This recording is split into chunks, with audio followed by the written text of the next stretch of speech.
Welcome everybody. Apologies for starting a couple minutes late here, but these things happen. Welcome to the HWISE Now virtual coffee hour. We're pleased that you've all taken the time to join us today. We've had a great response to the invitation. For those of you new to HWISE, I'd like to introduce myself. I'm Nicole Wilson.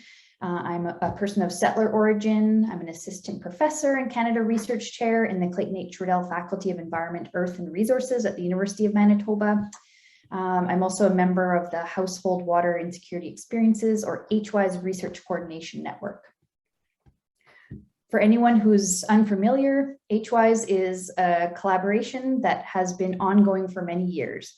With the financial support of the National Science Foundation, we have built a community of practice that fosters key analytics and theoretical advances to examine and understand the causes and outcomes of water insecurity at the household scale.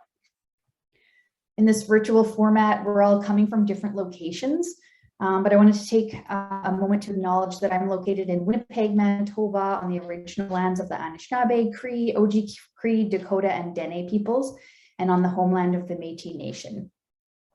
In the theme of today's panel, I also wanted to acknowledge that my drinking water comes from Shoal Lake through the Winnipeg Aqueduct, which was constructed in 1919 at the expense of Shoal Lake 40 First Nations water security. I invite you all to let us know in the chat what territory you're coming from and even the source of drinking water there that you have if you know. My own research examines water governance and security and climate change in the North American Arctic and subarctic. I'm deeply indebted to many Indigenous governments in Yukon and Alaska with whom I've been able to partner to conduct research over the years. Through this work, I have had the opportunity to think and learn about water insecurity experienced by Indigenous peoples, which is the topic of today's panel. The causes and consequences of water insecurity for Indigenous peoples are diverse and complex. So today we have convened a panel of 5 incredible Indigenous thinkers. Who are working on issues related to water. My goal is to facilitate a discussion among them so that we can start to map the contours of existing research and practice on this topic and lay out the important future directions of this work. So now before we begin, I just wanted to mention some logistics that we are recording this event and it will be hosted on our HWISE YouTube channel after the talk. First, we'll do introductions, followed by 4 broad prompts that I've prepared to guide our conversation. For each prompt, I've allocated about 10 to 15 minutes of discussion amongst the panelists, and I've set aside 15 minutes for Q&A from the audience at the end. So as you have questions for the panelists, please type them into the chat box and we'll get to those questions during the Q&A time.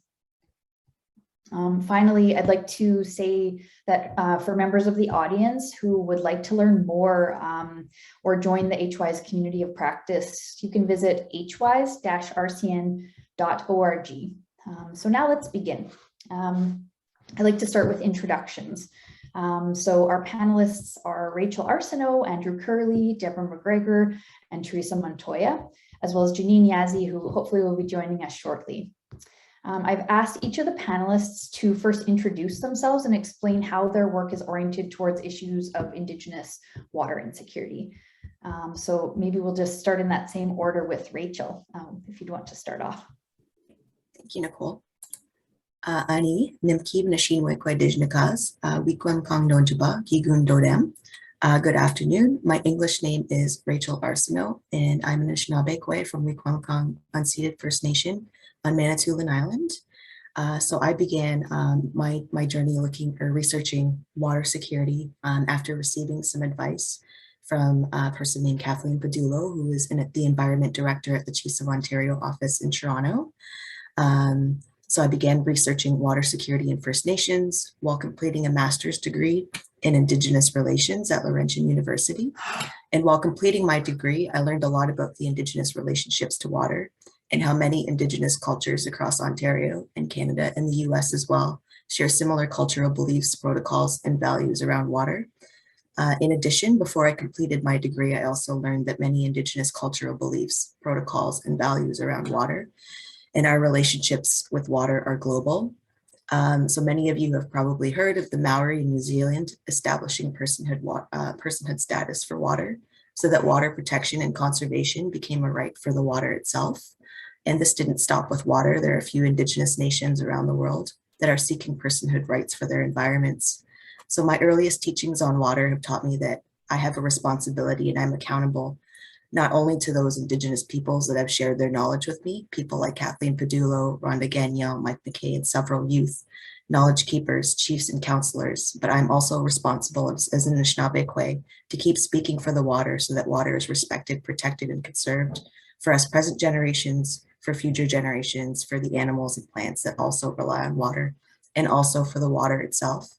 So my research on water showed me that water is a sacred gift, and we owe it not only to our ancestors, who respected and conserved water before us to protect it. But as I mentioned, we owe it to the future generations and all life itself and the creator to find ways to protect water and keep it safe from overuse, contamination, and any other threats. Currently, I'm a PhD student at York University, and I'm just entering my second year of studies with the Faculty of Environmental Studies and Urban Change. And I'm still continuing research on water insecurity and how conditions are exacerbated by the current climate crisis. However, I also want to learn more about what Indigenous water governance looks like and how this can be leveraged to support community-driven and community-led resilience to climate change. Thank you. Thanks, Rachel. Alphabetically, Andrew Curley. Hi, good morning. Thank you for the invitation. Yat she Andrew Curley nishe bilagana nishle hanagani basichin bilagana dashe ki ani dashinala. I'm a member of the Navajo Nation Dene people, as we call ourselves, and a assistant professor in the School of Geography, Development, and Environment at the University of Arizona. And recently, my work has been concerned about water as it pertains to water rights, legal rights, and water infrastructure. And the water infrastructure as being the access point for Indigenous communities to get water to their homes, to their livestock, or whatever uses of water they envision. And so those are the kinds of questions that I think we're thinking about, not just me, but others here at the U of A, on when we think about water and security, about security and insecurity, about how we get that water to people's homes for the uses that they envision. Some of the challenges we face are not only lack of water infrastructure in the same way that municipal infrastructure exists to bring in water through people's taps and into their homes, but we also have to spend a lot of money. Probably there's been some news report studies that show that we spend 2 to 3 times more per gallon of water than your average municipal user. And this is because we have to drive out and get jugs of water for drinking water and have those filtered at these filtration spots, either in towns or cities or at grocery stores, 1 of 5 or 6 grocery stores on the reservation. So these are the kinds of challenges that water insecurity poses for the Navajo Nation, the Dene people, which Teresa and Janine are looming panelists who comes in well, who comes in with all the energy. We'll discuss when she arrives. She has a kind of that grounded approach, and then my perspective is to try to put that in conversation with the scholarship, like what Nick Wilson does, or what Teresa Montoya does, or what you're all doing in Canada, and to see what those kinds of conversations demonstrate in terms of the colonial comparisons at work. So that's basically how I've been thinking about this work, and many of the people that I think this work through are here on this panel. So it's great to have the opportunity to have this conversation. Thank you. Thanks, Andrew. We'll go next to Deborah McGrath. Good morning and afternoon, depending on where you are. Honey Bourgeois, so Deb McGregor. Today I am zooming in from Toronto, and I'm thinking, where does my water come from? You'd think I would know. I have a McGregor bias. If I were in my community of Whitefish River First Nation, literally I'd be getting my water, surface water, from McGregor Bay. But so thank you for having me, and I'm happy to be here and meeting a few of you for the first time. So I'm pretty excited about that, to learn more about what folks are doing. The orientation of the work that I've been, there's all kinds of things that I do, but what jumped to my mind with the question is, and because it's recent work that I've done, is I work a lot with Chiefs of Ontario on Great Lakes governance. So water in terms of that big geographic space, partly because I've seen some inroads. I've seen Indigenous peoples influence Great Lakes governance kind of at that scale, including in Canada and the US, because the boundary there wasn't necessarily our idea in terms of how nations interact. But at the same time, as others have pointed out, what does the actual practice look like? So you have recognition of Indigenous peoples' rights and knowledge within legislation or policy frameworks or agreements, but what people experience on the ground is exactly the same as it was 4 decades ago, 3 decades ago, 10 decades ago. So then how does this actually become real? So I've decided that that's kind of what my focus is how can it actually make a difference in the lives of people on the ground. And in addition to that, is similar to others, Rachel, I look at Indigenous water governance, how that can help.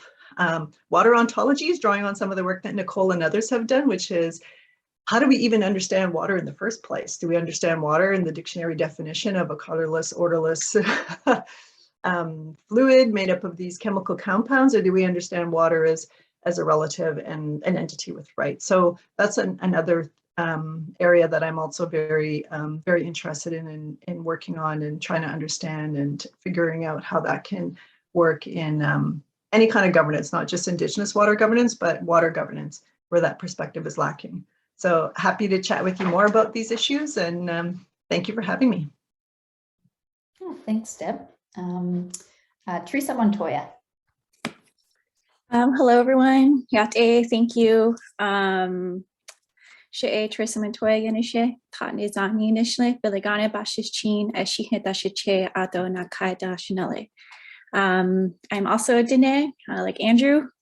He's my academic brother. Just kidding. Maybe we are. I see you laughing. I'm a citizen of the Navajo Nation. I say my work more broadly deals with the consequences of energy extraction. So whereas Andrew's work deals with energy infrastructure and some of the more paper rights and legalities of water access, I'm looking at the back end consequences of environmental contamination in the broader Indigenous Southwest.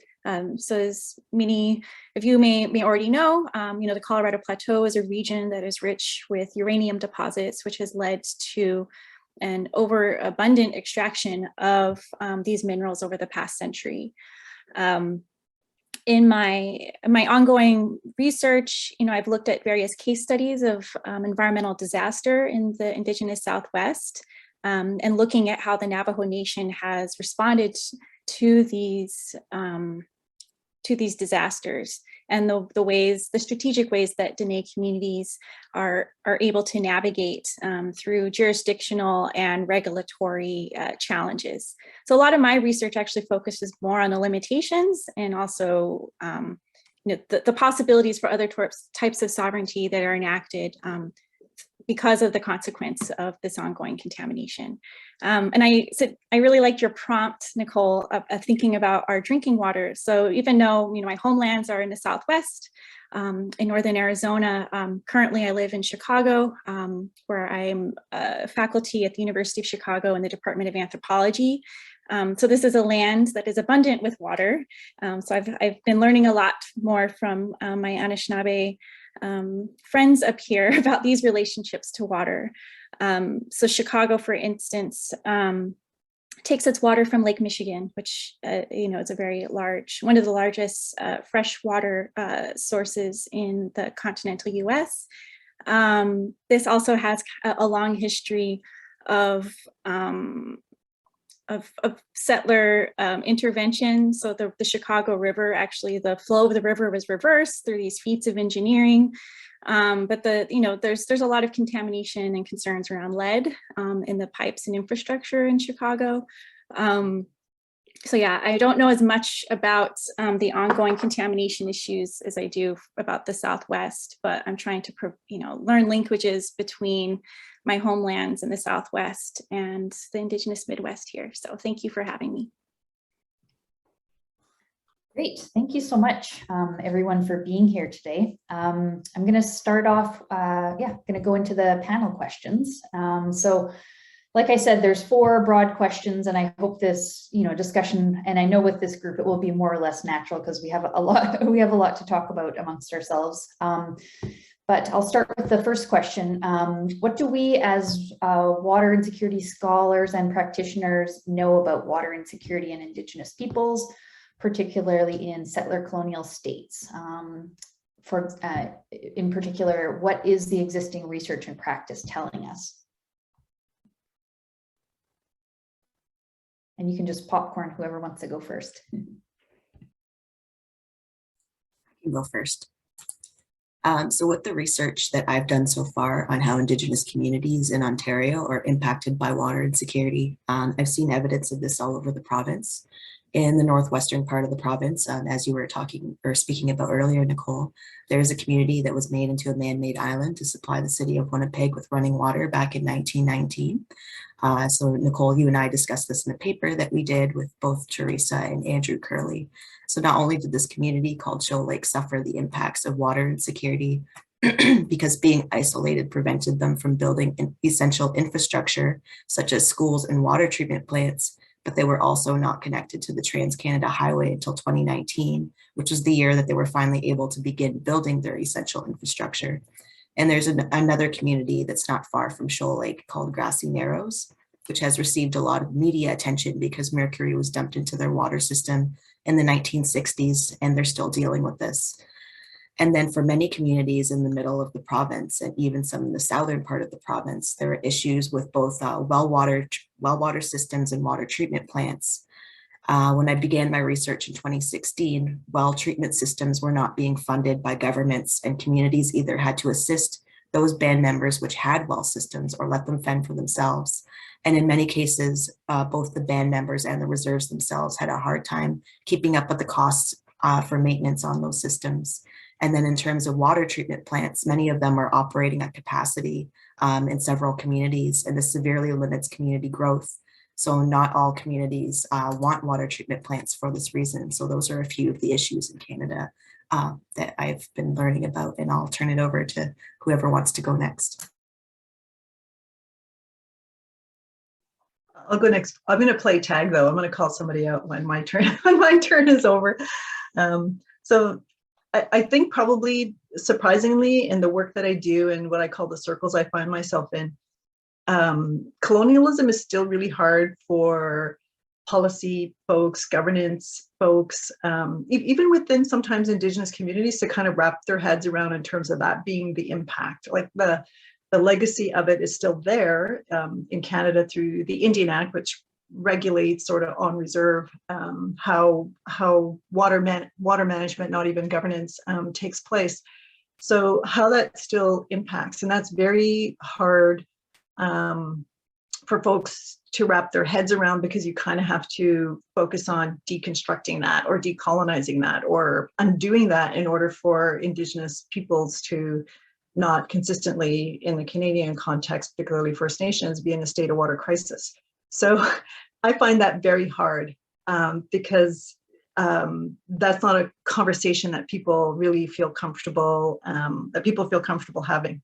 So the other side of that is self-determination. So what is it that Indigenous communities and nations, however they're aggregated, could be a tribal council, could be through, a treaty organization, how do they actually want to engage with, I'll just say engage with water, because even there isn't necessarily 100% consensus, and I don't consider that a bad thing either. Like people who have a caretaking, water as a relative, water as having agency kind of relationship with those who are going to Ottawa and battling away with even trying to get the necessary funding to ensure safe water to communities, right? So they're talking and engaging with water in very different ways. But really where that's all trying to lead is into Indigenous communities having control and to be able to self-determine whatever relationship's going to make sense to them, whatever multiple relationships at whatever level and whatever scale is going to make sense to them in order to ensure water for future generations so they can live. And I think for me, where I see a big gap, as I also mentioned in my introductory remarks, is there's a recognition at a certain level. But when it comes down to what does this actually look like on the ground, that's where it's kind of all over the map, or it's very uneven. I think there's some nations that have taken control, maybe through self-government agreements or other kind of arrangements, and others where it's nowhere near that, and they're in a state of crisis. And as soon as the flooding starts in Northern Ontario, they'll be starting to be evacuated. Like that's people's reality. So I do think that's that's a major gap that I see, because I still live in my community as well, so I can kind of see what's happening. But I'm also looking at this from that, bird's eye view of this is the big picture. People are saying these words, there's a rhetoric, but it's not really being reflected on the ground. So I think those are some of the main observations that I'm making in terms of the field that I'm trying to wrap my head around and try to figure out how can these, how do you take the rhetoric or the theory, I guess, and then have it actually happen in communities so that basically they can take care of their own members and their own folks and future generations. And right now, there's a lot of barriers that that present themselves to communities to be able to do that. And one of them being that water crosses boundaries. And so a First Nation can do everything that they can, but if other people around them are not, that's still going to influence them. So there's also the nature of water itself that its own, I guess, its own self-determination that also influences this process as well. So I'll stop there. Thank you. And I'm going to turn it over to Andrew. Thank you, Deborah. I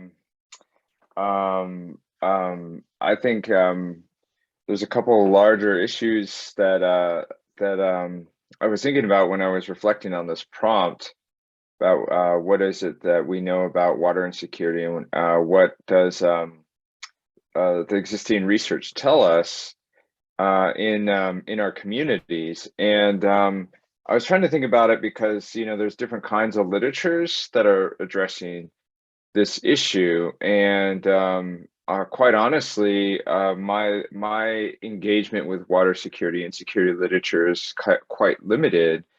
And but I do know that the people who are working on some of these projects and some of these research endeavors are really looking at a lot of what our two previous speakers had mentioned, and even what Teresa just mentioned a moment ago about the idea of like wet water, actual water, water that gets into your house, and just the day-to-day needs of tribal communities. So my colleague here at the University of Arizona, Dr. Carletta Chief, is often involved in some of this kind of research, and it's very practical on the ground. And some of those things, and one project that I was involved with her, actually funded partly by the state of Arizona, which has this weird colonial dynamic to it, but was looking at how to bring water filtration units to rural residences in the Navajo Nation. And so part of the problem, obviously, well, it may not be obvious, but part of the problem is these communities and these households, they're not really like, okay, it's like, let's take a step back and understand what communities might mean when we say that word.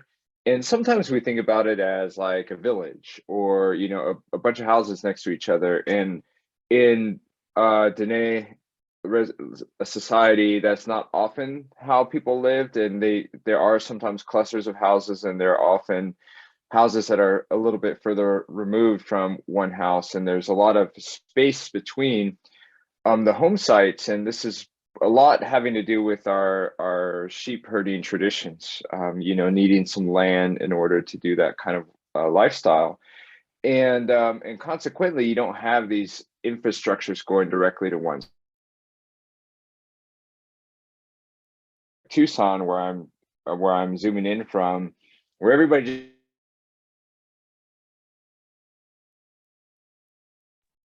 Andrew, I think you're breaking up a little bit.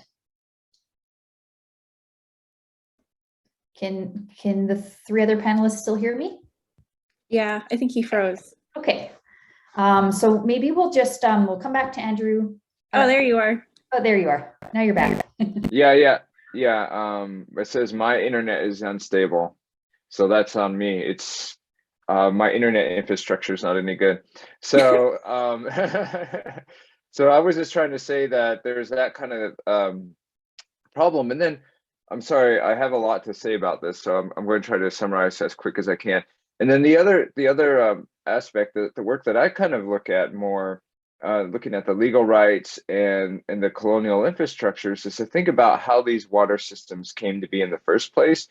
And how is it that we have this massive infrastructure that takes water from the Colorado River to cities like Phoenix, which I think is like one of the largest cities in the United States today, and Tucson right down the road. So there's billions of dollars spent, a lot of construction, a huge effort by state and society to move water from the river to go to settler communities. And then when it comes to making that kind of, even just a fraction of that effort to getting water to indigenous households or communities, there's always a lot of foot dragging and a lot of excuses and a lot of explanations about efficiency and cost and all of that kind of language, which I think is a colonial rhetoric to deny the same kinds of basic rights to water that other communities are getting just by virtue of being who they are. So there's a whole racial lens to this about whose needs get prioritized and whose needs the state and state planners make excuses around. And so that's where this whole idea of colonial infrastructures and the legal political infrastructures that actually create laws, policies, reserve monies, and hire people and actually materially put that water into use for settler communities.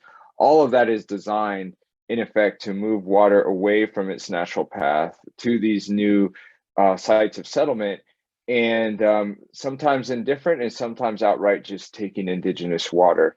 And so that's so I think that creates a huge disparity between, and when you zoom out and you think about where the settler communities are and where the indigenous communities are, it creates a huge disparity in water access between these two places, and it only amplifies, it only increases over time. It's not linear, it's accelerating. So that's the especially now we're talking about climate change and increased scarcity and the status of the Colorado River, which I'll talk about a little bit more in the future remarks. So I'm going to tag, did Rachel already go? I think Rachel already went, right? Okay, sorry. So I'll tag Teresa. Teresa's the last one. Thank you, Andrew. I guess just to piggyback off of what some of the points that you were making, Andrew, you know, and then we could also kind of think more broadly about this relationship between scarcity and water security. So I think in my more limited understanding of water insecurity literature, you know, this is based on this idea of scarcity, right? But that doesn't necessarily correspond with what we would call water insecurity. So there could be places that are very rich in water resources, but then adjacent communities may not have access to that water. You know, I'm thinking here in the Midwest, you know, Flint, Michigan, I guess you could say is maybe a classic example of that. So in a region that actually does have a lot of water, you know, research has shown us, especially through an environmental justice lens, that you know, for racialized reasons, or as in our paper we contend, you know, ongoing processes of settler colonialism, certain communities, you know, have not had equal access to clean and safe drinking water. Second of all, to Andrew's point about infrastructure, especially in the Southwest, and I think both of our research focuses on that lens because, we are in a period of extreme drought in the Southwest. And for those of you who are following water news more broadly, the state of California, Southern California specifically, has this, declared this sort of state of emergency, and they're trying to implement more restrictions on water usage and, for households, and suggesting that households only or minimize their outdoor water use to 1 day per week. And of course, I think these logics of personal accountability across many domains, right, just around saving the planet, climate change, everything, there's a way that personal accountability somehow obscures the larger, structural formations that contribute to these problems in the first place. So water rights in the West, for instance, where farmers have to continually use or even waste their water out of fear of losing their rights to the water. So these are not sustainable processes, but these are the laws that we are stuck with. So, I think if I'm speaking a little bit on behalf of Andrew, we're really interested in these legal structures, the settler legal structures that make it difficult for Indigenous nations to actually enact our water rights, even though we have water rights secured through, for instance, the Winters Doctrine. But there's other competing, acts of legislation or settlements, claims of states in the West that are continually prioritized over Indigenous nations. So I'll just leave it right there for now, so we can go on to the next question, Nicole, but thank you. Yeah, great. My next question is, what don't we know about the intersection of water and security in Indigenous peoples? I'll just leave it there. What don't we know? And I'll let you popcorn again, maybe in a different order. Or the same order. Okay. I can start. My mouth is going, but no one hears anything. I think there needs to, even though we kind of already know, and all of us have kind of described what we know as being the problems, but because there's new, because there's new challenges coming, and one of them is climate change. I think that there needs to be, one of the gaps is there isn't really enough, in my view, of research examining questions that are actually important to Indigenous people from Indigenous people, and in collaboration and partnership with others. And I say this because in my experience, in some of the work that the climate change circles that I've been in, Indigenous peoples have been an afterthought still. And more specifically, I'll reflect on this IPCC experience that I had. So they were criticized for not including Indigenous people and Indigenous knowledge, traditional, whatever we want to call it, in their assessments. So I was approached kind of the last minute with one of the reports that was released in February. And it was on water risk and vulnerability. And so I was asked to do this, and I agreed to do this, and I had to account for Canada and the US, the impacts of climate change on Indigenous people, what's going to cause vulnerability and risk in different communities. But they have very specific rules about how this should happen. Should be published within the last 5 years, and the titles, it should say traditional knowledge and climate change and Indigenous people. And so there's all these requirements that had to be met, because what IPCC does is it tries to influence nation states at the COP meetings. So they have to have all this, like you have to have this the tracking of evidence for how you show this. And I have to do this in 400 words.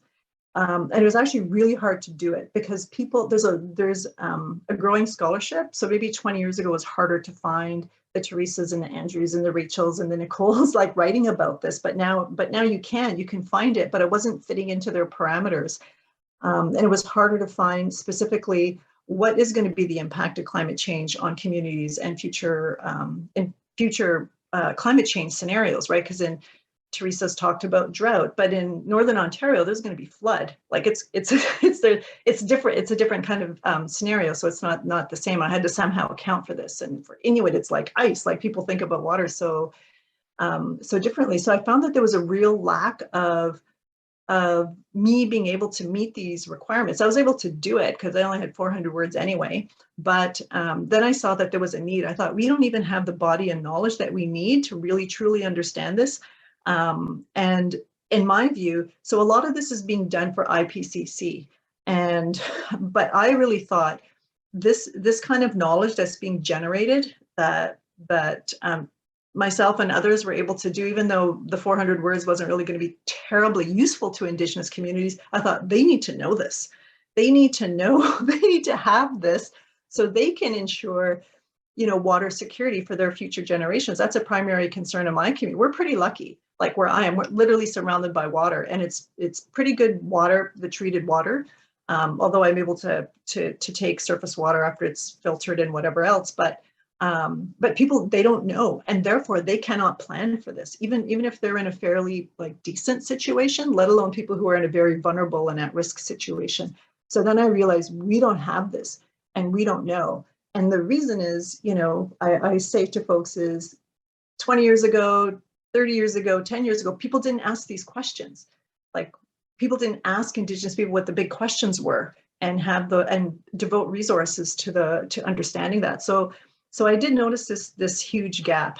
The other gap that I noticed, and I'll stop soon because I can go on about this because it really bothered me, you can tell, is there was more focus on Indigenous management of water. And that's fair, but governance is a whole other level, right? Like how do you govern? Like that's a whole other, there wasn't a lot of recognition of that. Because my view was that Indigenous peoples want to govern too. They want to govern what's happening in their communities, figure out what they're going to do to ensure a future for current and future generations.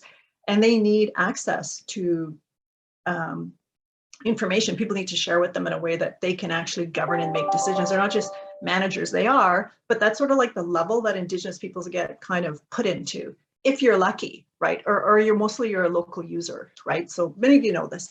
So that's what I found, is that there needed to be, and it was very hard to find this. This was another assessment we were doing with IPCC, again, led by Kyle White. And so we looked at governance. How is governance being supported? And there wasn't a lot. I think actually where we were able to find it was when it's led by Indigenous people, because they're figuring this out. And so it wasn't necessarily finding itself into the academic literature, which you have to rely on because it has to be peer reviewed and you have to trace things and we have high confidence this is going to happen or whatever. But it was at the community level where people were starting to think about these kind of questions because they feel it and experience it every day. And so to me, there's a huge gap there, and it's coming. Floods and fires and everything else, and people don't really, and it's hitting communities a lot worse because they'll be evacuated in these flying communities in Ontario and other places, and shipped thousands of kilometers away in a completely different environment till they ride it out, right? So I'll stop there, but that's sort of where I see, in my experience, I found huge gaps. It was so hard to do that. I hope I did a decent job, but and I tried to convey there's huge gaps here. And we need to know exactly what it is that communities need to know so they can govern what's going to happen, and what they see happening and are already experiencing. So I will stop there. I don't know if I should tag, but it looked like Rachel really wanted to. I jumped again, so I'll tag Rachel. So it is changing the order, Nicole. So we are taking your lead on this. Thank you. And I'll volunteer to go last for the next question. I'm not jumping in too soon. So I was actually just going to build a little bit off of what Deborah was just talking about. So just to add to what she's already shared, in my opinion, key questions that we should be asking ourselves is how we can support community-led and community-driven initiatives and how we can amplify Indigenous voices. So the Indigenous peoples residing in the communities impacted by water insecurity hold some of the solutions already. And I learned this by the few Indigenous peoples that participated in my master's research. And in many cases, they just need to be included and engaged in this work, as Deborah was just speaking about.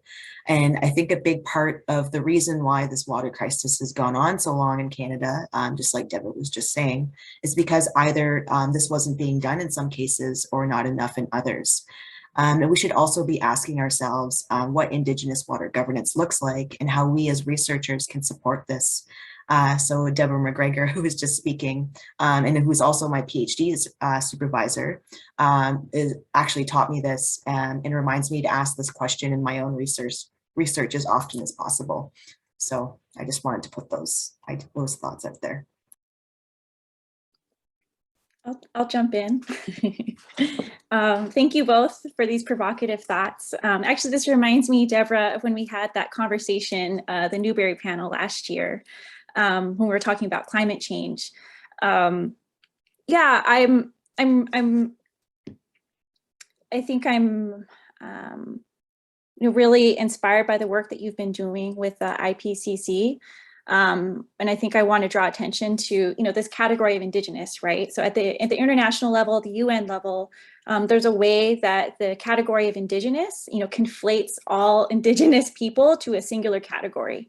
And while that could be good for leveraging a voice, in these forums, which, have traditionally been between these other nation states, that also minimizes or obscures our very different governance structures, and also, relationships to the environment. So the example that you gave, that climate change will result in more flooding in your region, is quite different than Andrew and I when we're concerned about drought and water access.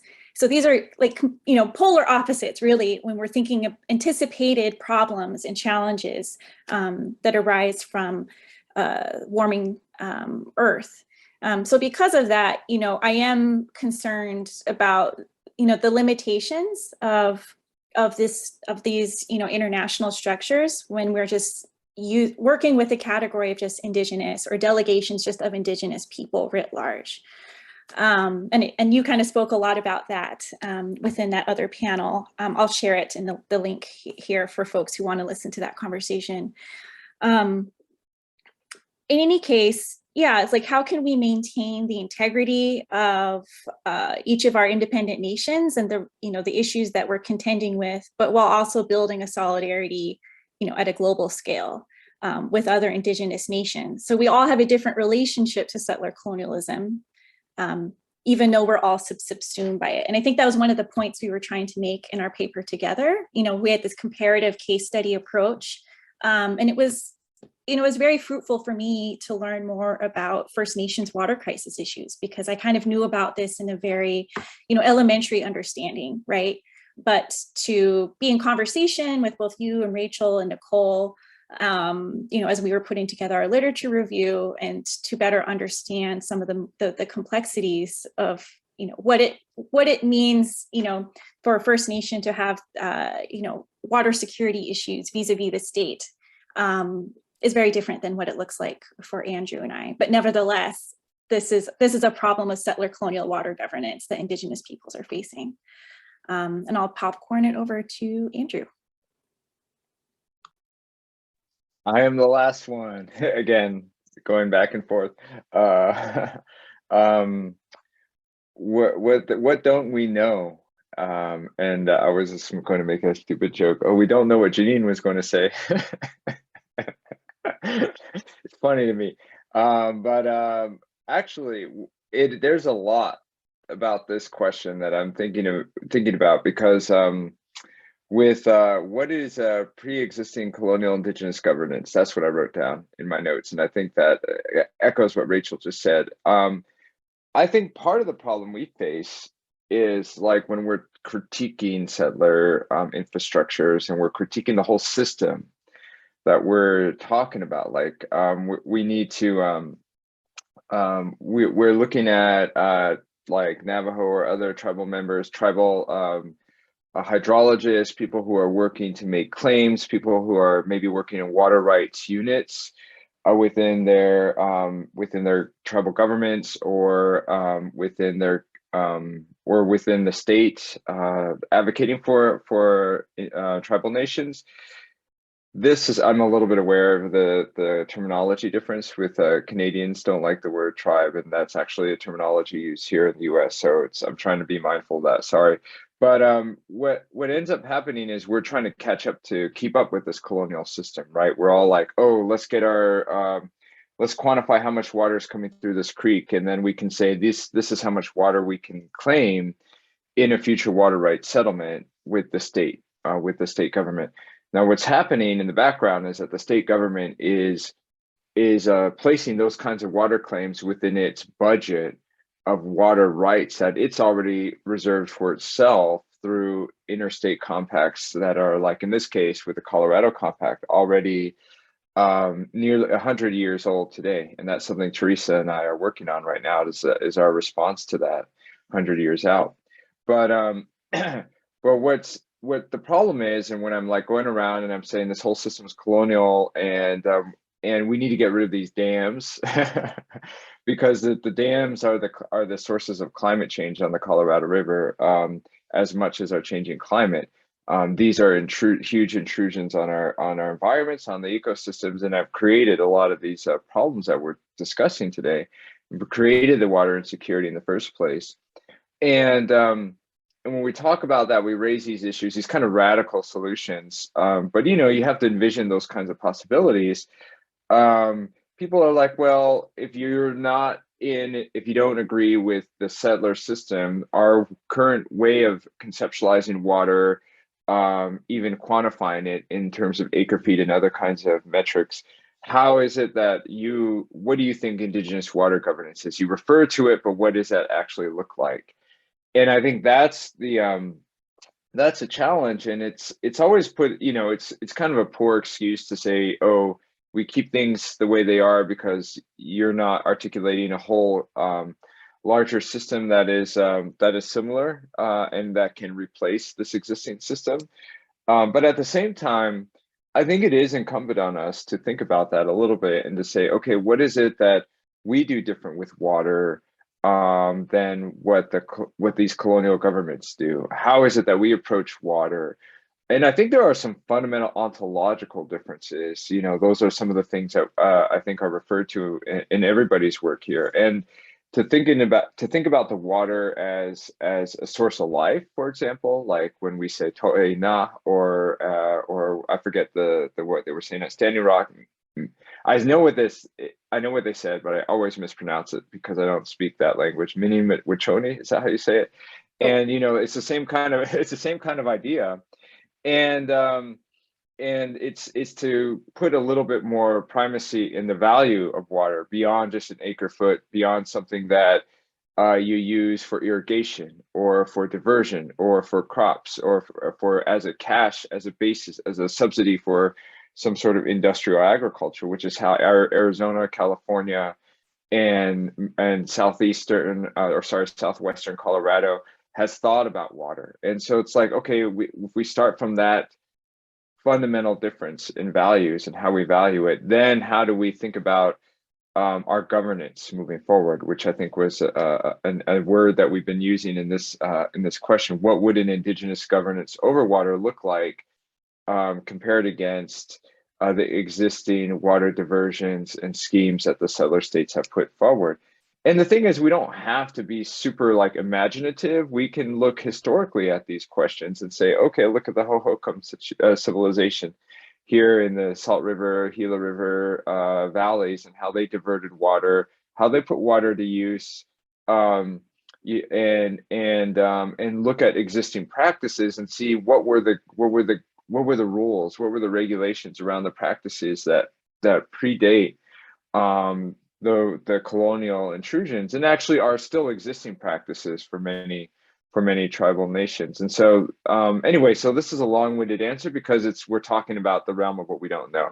So there's a lot to say about what we don't know, but those are the areas where I feel in terms of the things I don't know, what I would like to know, where I would like to go in the kind of research and documentation of our issues. So.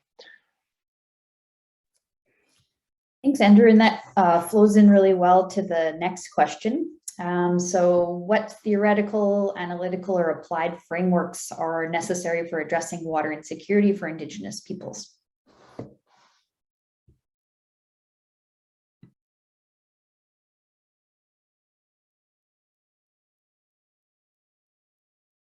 Are we going in different order now? I Whatever you guess like. I'll just say, building off of our paper, I mean, the main argument of our paper that we all came to agreement on was just the foregrounding of settler colonialism as some sort of guiding analytic. Now, there are shortcomings to settler colonial frameworks, in terms of its we don't want to create the same problems, I critique the usage of Indigenous as this inclusive, throw everything in category that, obscures the very, particular relationships that we have with the settler state. And as we both know, there's significant differences between Canadian settler politics and then US settler politics. And we didn't include, Mexico or the rest of the Americas, which also have a very distinct sort of settler relationship through Spain. In any case, I do think there's utility in at least calling out what settler colonialism writ large. In my particular work, I'm really interested in, these legacies of allotment. So this continues to pose challenges for tribal communities, especially in the Navajo Nation. On the eastern side of the Navajo Nation, there's this, checkerboarded region, which, dates to Dawes allotment. And then through the southern edge of the reservation, with the building of the transcontinental railroads, you have these like railroad allotments and privatized land that are not part of the trust land managed by the Navajo Nation.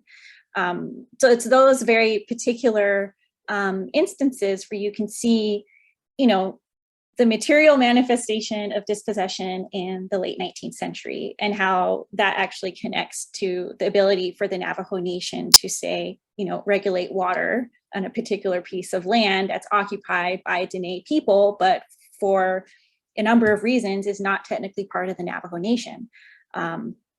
You see this in many cases, with liquor stores that that operate on these parcels of non-Navajo land. So I think that's a very visible manifestation of ongoing settler incursion, and the Navajo Nation has no ability to shut down those localities because it's not part of Navajo jurisdiction.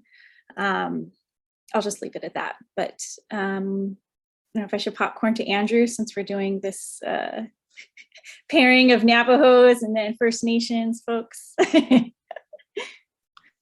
Back to me. Oh gosh, I just spoke a lot. I think that one of the things that I think is needed is I put in this answer to think about historical work, to think through these questions more historically, and that's some of the things that I've been needing.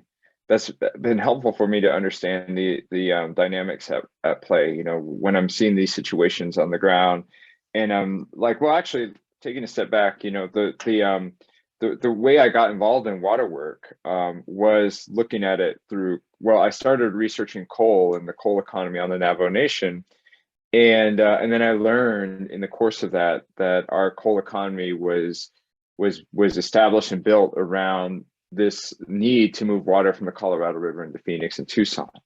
It is that operation to do that, to move that water in that direction, requires a lot of energy. And I mentioned that it required this infrastructure and a lot of money, billions of dollars, decades to build this canal system called the Central Arizona Project. Now that also required a lot of energy. And the energy initially was thought to come in the form of hydroelectric dams, and then environmentalists opposed that at the time, not knowing or not foreseeing that coal would actually presented a very different kind of environmental problem, and said, hey, this is a better solution for these energy needs.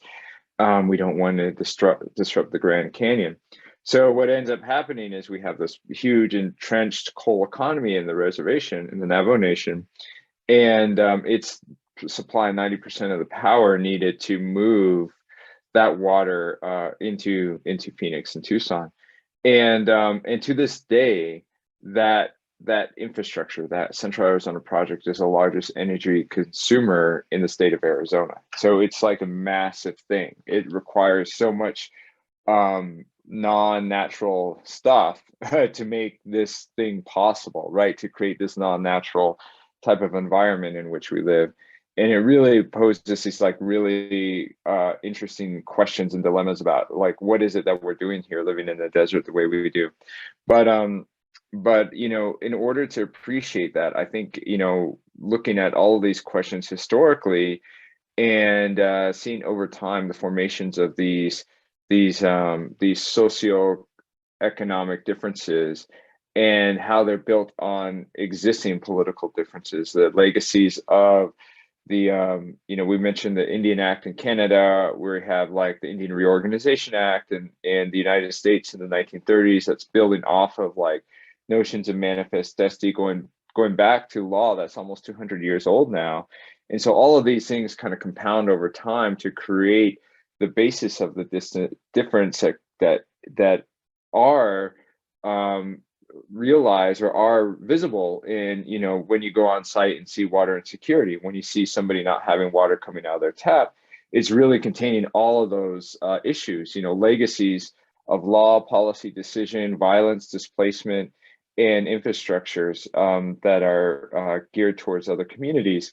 And so the only way to really capture that is to think historically as well as critically. But I think that for me, in the last couple of years, or especially the last half year, really been thinking about how does history help me answer these questions. So I'll popcorn over to Rachel. Thanks, Andrew. So the only thing that I was really going to add to what has already been shared is that for research in this field, researchers should definitely be researching with and using a variety of Indigenous research methodologies to help them understand that a one-size-fits-all approach will not work, as well as understanding that creating transformative changes will only occur when Indigenous perspectives are included in research. And also ensuring that research benefits the Indigenous communities as well as researchers. So there's Indigenous peoples from around the world, for example, Chalisa in Africa and Smith in New Zealand, that have been talking about this for a decade now. And in my opinion, the same concepts still apply today. So I'll just leave it at that for now because I'm losing my voice, and I'll turn it over to Deborah. Thank you, Rachel. I think there's a couple of things that I'll say about just building upon the conversation, which has been, causing me to think a lot, even about how I'm trying to engage in research that I want to do in the coming years. But one area, and Teresa mentioned this maybe to the first question, is I like to apply an Indigenous environmental justice framework. So it'll include settler colonialism in that.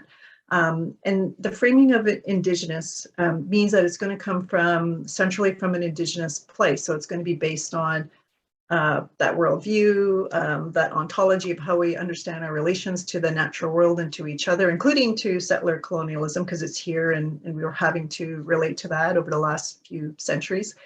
And the reason I think that's important is because we do need to develop our own frameworks. It doesn't mean others aren't important, because they help us answer questions. But to me, the Indigenous environmental justice framework means that fundamentally we're thinking about these relationships a bit differently.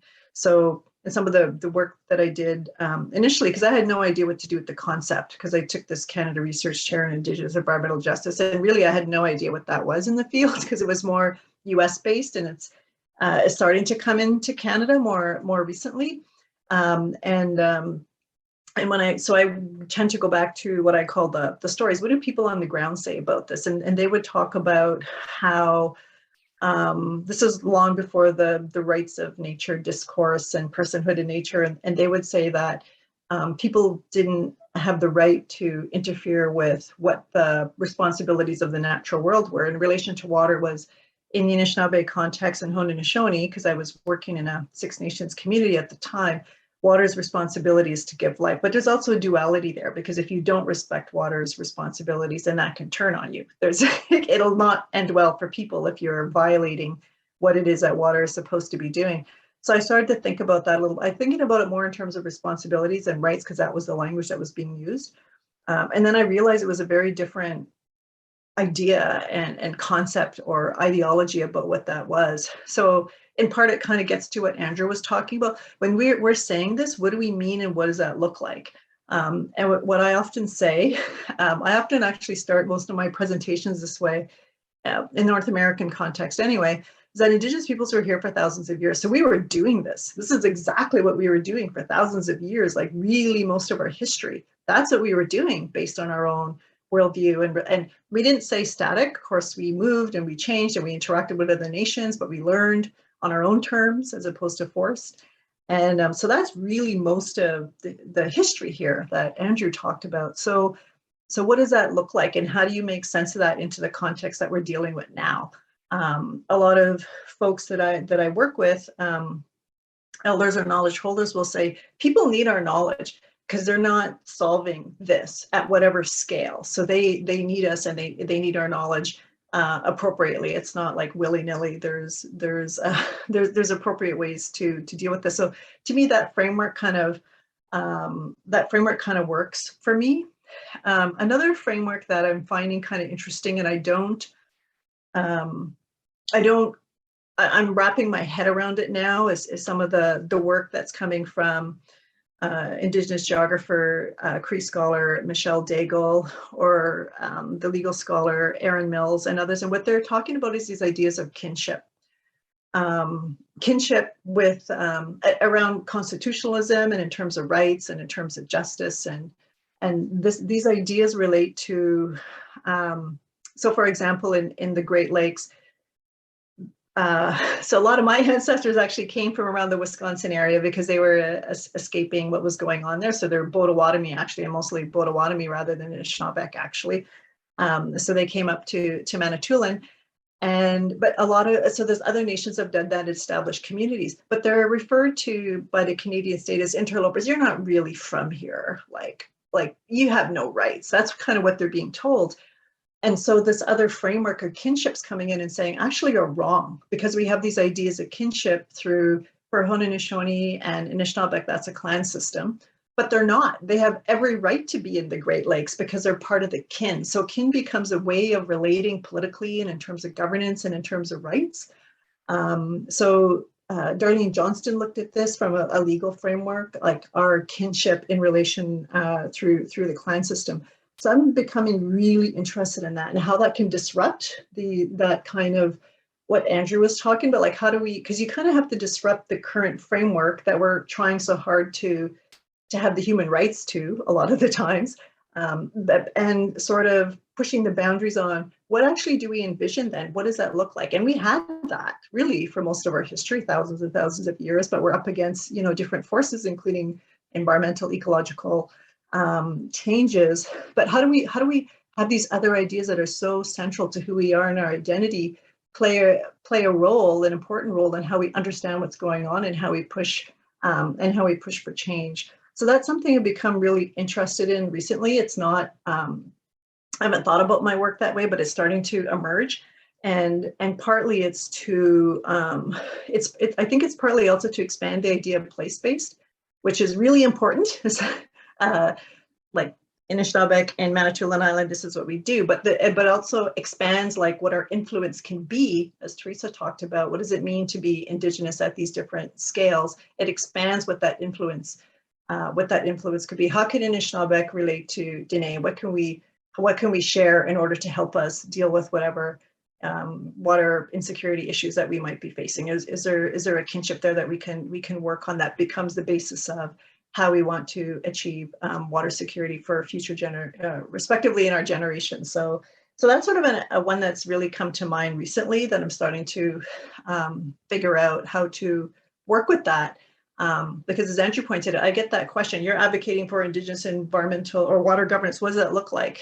And it's like, it's actually a hard question because one, there's diversity. And secondly, as Teresa pointed out, people, even within a Canadian context, North Flying community versus mine, which is about an hour away from kind of a city, you experience it differently. Like I'm getting, for the most part, the basic human rights met, but people in Saskatchewan are not, right? And so it's not the same, and it's uneven, even though we have the same framework that we're dealing with.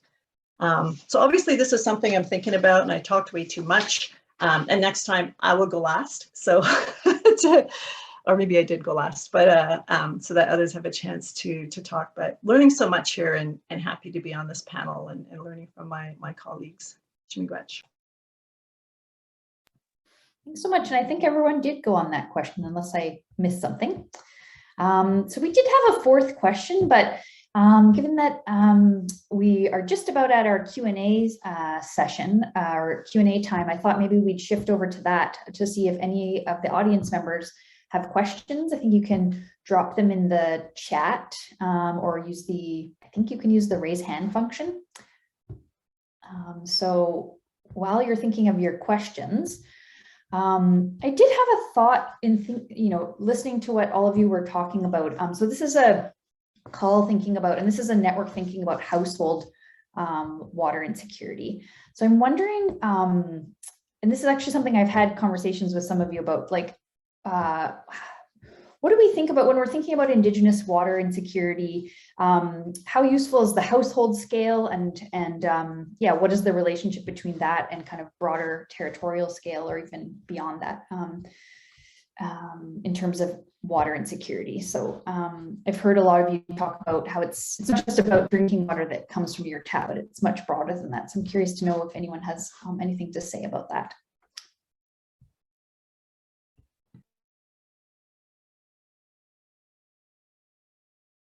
I mean, I can just quickly jump in and say, for instance, the Navajo Nation, approximately 40% of households do not have running water. And as Andrew mentioned, this is part of a longer compounded history of settler colonialism in the region, right? Where our water resources have been diverted to, provide water to metropoles in the Southwest, such as Phoenix and Las Vegas and Los Angeles. And of course, this goes hand in hand with development of other sorts of energy infrastructures. And then I think both of our research tries to show that these layerings of infrastructure, legitimize a certain claim, right, of other people taking our resources. So this is a big problem on the Navajo Nation, and also it's driving what we imagine to be water security or sovereignty, right? When you have Navajo government officials who are arguing for more infrastructure at the same time that we are facing, the depletion of our aquifers. So how can we have the sustainability, right, or practices of sustainability around relationships to water? At the same time, we have to contend with these settler ontologies of water resources. And so I think that's kind of, one of the main concerns, at least in the Southwest, that Indigenous nations are facing, is they're having to balance these multiple relationships or ontologies of water. You could say, not to create just a binary, I think it's more complicated than that, but like, settler quantification, for instance, but alongside, resuscitating Indigenous farming practices, dry farming practices, which have been, enacted for millennia. Like we have drought-resistant crops. So one is, prioritizing sustainability and conservation, whereas one is like prioritizing overuse, over allocation. That's all I have to say on that one. Thanks. Feel free to jump in, anyone else, if you have a response there. Yeah, I just talked so much before, so I didn't want to, again, dominate the landscape. The household scale. So I think that's such a tricky word to use, because it automatically came to mind was when I was growing up, we had to haul our water from the lake. And because of water, you could do that. And then the huge contamination of the Great Lakes. And then we were told we couldn't do that because you can only eat so many fish, especially if you're a woman of childbearing age. So then you weren't kind of allowed to do that. But and we're kind of taught that that's such a terrible, bad thing. But this is different than where Teresa and Andrew are from, because I'm surrounded by water. Like literally, if I were at home, I'd be 50 feet or 50 meters from the water, right? And I could literally go down and get what I need. But there was a story. I was working with engineers out of the Ontario First Nations Technical Services Corporation, and we were the water security issues in the north in relation to infrastructure. And so they were trying to introduce infrastructure in the north, but people already had an existing relationship with water, like I talked about, for thousands. People are on the land. So then I'm trying to figure out, what does household mean when people are on the land? And that's where a lot of people are on the land, like in northern Ontario, northern Canada. Like how do we think about household in that context? So when water started to be piped into the communities, and it wasn't great water because it was still contaminated, like hugely problematic. And the engineers assumed that, so they had to put lots of chlorine into it. They just assumed that, those people up north, they're just so backwards, they're not developed, they don't get that we need to put chlorine into this. And if only we can get those, primitive people up to speed, and accepting this chlorinated water as being safe water, everything would be cool. That was their assumption. And but that actually wasn't the case at all, because they didn't bother to ask. This is where the ontology in relationship to water matters. They didn't bother to ask what the actual resistance was. And what the elders said, and people, like, they're on the land, this has been most of people's lives, they just said, we don't know that water. We don't know where it came from. We don't, they had no relationship whatsoever with the water coming out of the tap. It wasn't that they couldn't get it. It was just, they just had these other values and relationships that really mattered. And they had no relationship with the water coming in. And as it was, you couldn't trust it anyway.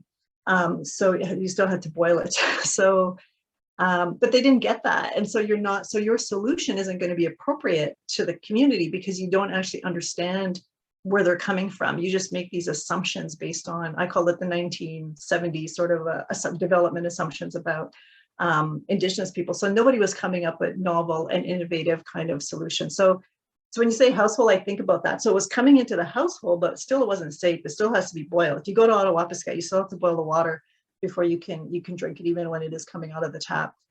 People feel safer out on the land because they have their own criteria for what's like safe, secure water when they're out there. And yeah, so now I get water out of the tap.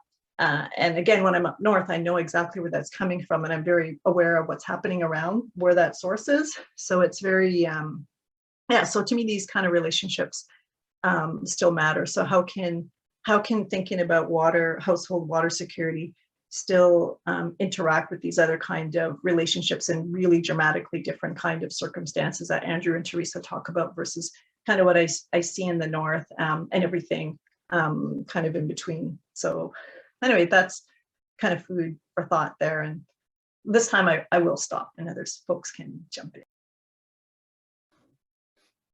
Thanks. Anyone else on this particular question? Yeah, I think it's a really interesting question. How is it that this idea of household security came into play? And I think that scale and that level of understanding of, the very detailed and on the ground and intimate experience of water, both security or insecurity, however we're calling it, I think that's important. And so like really knowing that kind of knowledge is always helpful. I've been involved in a lot of surveying, household level surveying on the Navajo Nation. I keep saying reservation, on the Navajo Nation, and we, most of our problem is this kind of not having enough data and not having enough of a surveying infrastructure and not being able to draw upon the kinds of surveying that happens outside of the reservation. So we have to do it ourselves, and often poorly and crudely. So getting that kind of information is helpful.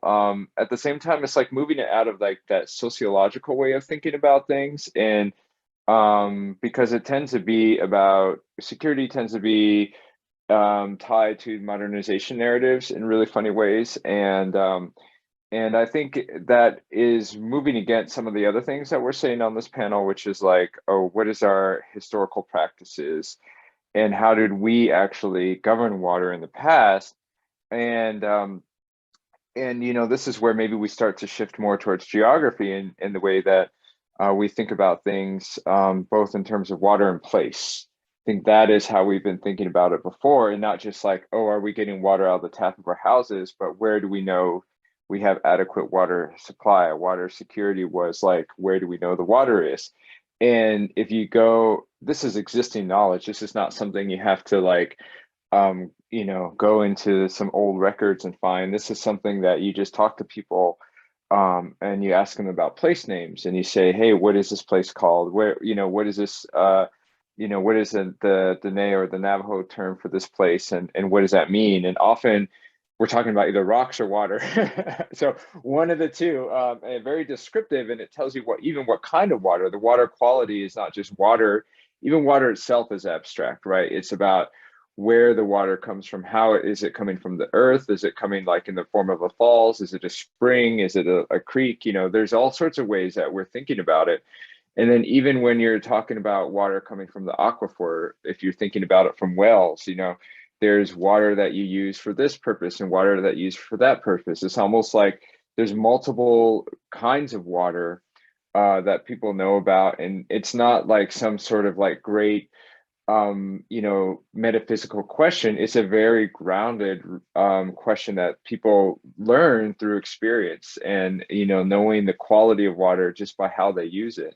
And I think those are the kinds of important insights you get at that kind of scale of inquiry, but also try not to like use these frameworks that might be tied to other ways of thinking about the inevitability of what you're thinking is water security. Is water security this thing that's replicating Western modernity, or is it something, can we think about it in a way that matches the way people have been living on the land for hundreds of years? So that's, you know, that's my response to that question.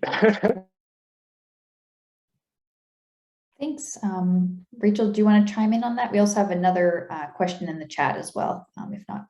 Yeah, I was just going to hold off because I was the one who raised that in my opening comments. So I was going to try to answer that. But is there anyone else who wanted to answer the first question, or should we just move on to that one? Everyone went. So I'll just read out what the audience member asked, and then I think it was kind of directly to some of Rachel's comments, so we'll let you comment. I'm curious about something that was mentioned earlier about changing how we view and understand water, where it was mentioned that the Maori are applying personhood rights for water.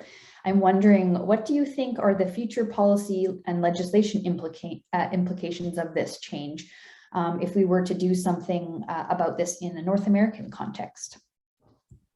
I'm really glad that this person asked this question because I know that in the US, I think it was about a year and a half ago, maybe 2 years ago, they were trying to achieve personhood status for Lake Erie, which I thought was really cool. And they were using a lot of the same principles that the Maori had applied to New Zealand. In all honesty, I have no idea what became of that, but I just remember seeing these efforts on behalf of our American colleagues, and I just thought that was really cool. And it also goes back to something that people might have heard, you know, when Indigenous peoples are talking about water, that saying that water is life. And for an Anishinaabe, and Deborah's community is only about an hour away from mine, we believe that water is alive. So alternatively, if water is alive, it can also be dead. And that's one of the biggest reasons why we're trying to protect water, and why I believe that we actually should look at the examples of the Maori trying to achieve personhood status for water.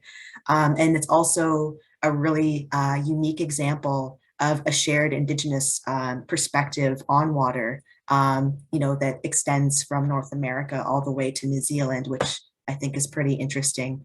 And I'll turn it over to any of my colleagues in case they have anything they want to add to that.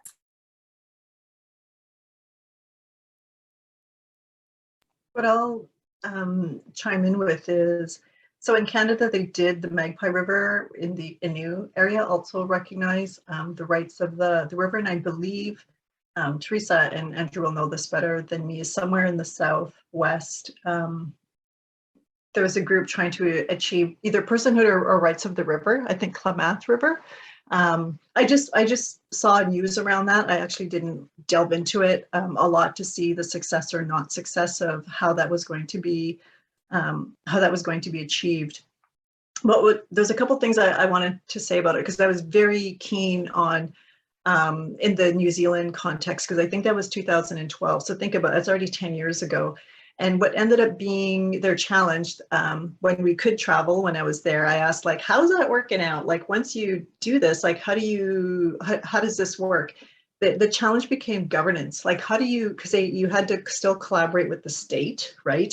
And so the challenge became govern. How do you then try to govern, like, in that situation? So they were working that out. I'm sure they worked a lot out, because this was, 4 or 5 years ago when I asked the question, but that was identified as a key issue. Once you've done that, then you have to figure out, what do you do as a result of that? The other thing that came up, and it's scholars like M.A. Craft who write about this, is the rights of nature and personhood of nature is still within the colonial Canadian or colonial whatever legal framework, right? And so she writes about how Indigenous peoples have their own laws, and how were those two coming up against one another? Like, obviously it's a Venn diagram, there's a lot of similarities, but there are areas where they were fundamentally different.